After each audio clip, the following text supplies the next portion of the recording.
A madrugada ainda pesava sobre o Rio de Janeiro quando o caminhão parou no meio do nada.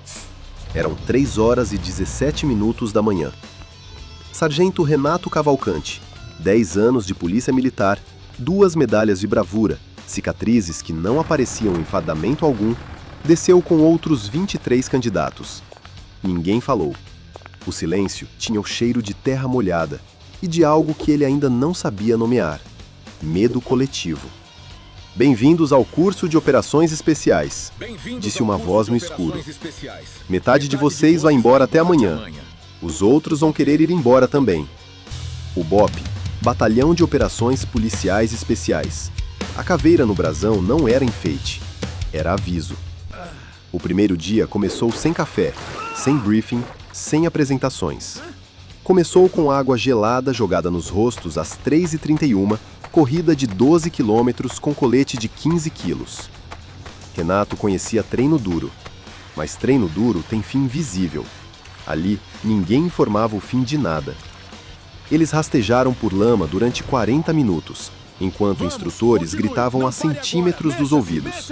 Não xingamentos, ordens técnicas, precisas, proferidas em volume que atravessava qualquer pensamento. Cotovelo no chão, joelho direito, cabeça baixa. Respira, respira, para de pensar. O candidato ao lado de Renato, um cabo chamado Ferreira, musculoso como poucos, se levantou no meio do rastejo e disse, com voz firme e sem drama: "Eu saio." Ninguém olhou. Nenhum instrutor discutiu. Um dos assistentes apenas acenou com a cabeça e apontou para a esquerda. Ferreira foi embora carregando apenas a própria decisão. Renato ficou com a lama nos dentes e a pergunta que não podia responder ainda: por que eu fico? A seleção durava dias. Não havia relógio. Não havia noite definida para dormir. O sono era dado em janelas de 2 ou 3 horas, sempre interrompido antes que o corpo terminasse de recuperar. A privação de sono era pedagógica. Ensinava ao candidato que o corpo aguenta muito mais do que a mente acredita, e que a mente é o primeiro campo de batalha. As provas não eram apenas físicas. Havia situações simuladas de negociação sob pressão. Um refém, um atirador, 30 segundos para decidir. Havia testes de tiro com as mãos trêmulas de exaustão, onde a margem de erro era milimétrica, e o instrutor ficava parado ao lado sem dizer uma palavra, apenas observando com aqueles olhos que já viram muita coisa morrer. Havia momentos em que um candidato era isolado, privado de informação, e precisava manter o raciocínio coerente, sem saber a quantas horas estava acordado. Renato perdeu a conta das flexões, perdeu a conta dos quilômetros. Em determinado momento, ele nunca soube dizer se era o 3º ou o 4º dia, ele parou de contar qualquer coisa e simplesmente executou. O pensamento analítico tinha se rendido. Sobrou instinto, técnica e algo menor, mais silencioso: a recusa em parar. A noite mais difícil foi a do exercício de infiltração urbana.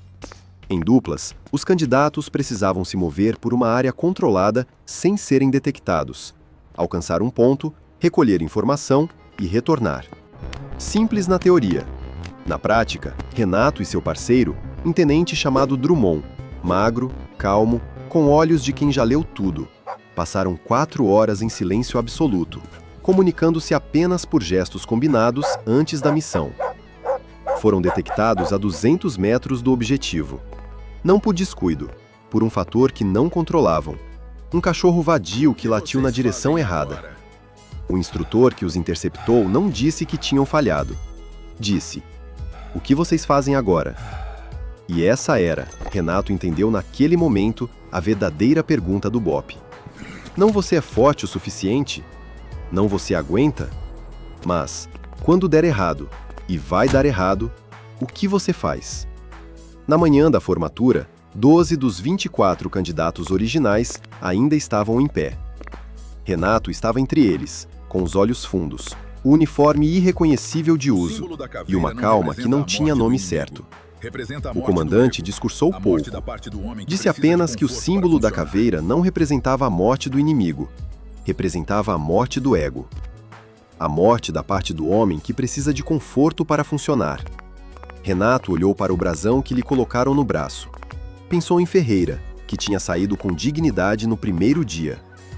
Pensou que talvez a diferença entre os que ficaram e os que foram não fosse força, nem coragem no sentido romântico da palavra. Era só isso. Uns conseguiram matar a parte que queria ir embora. Os outros não conseguiram, ainda.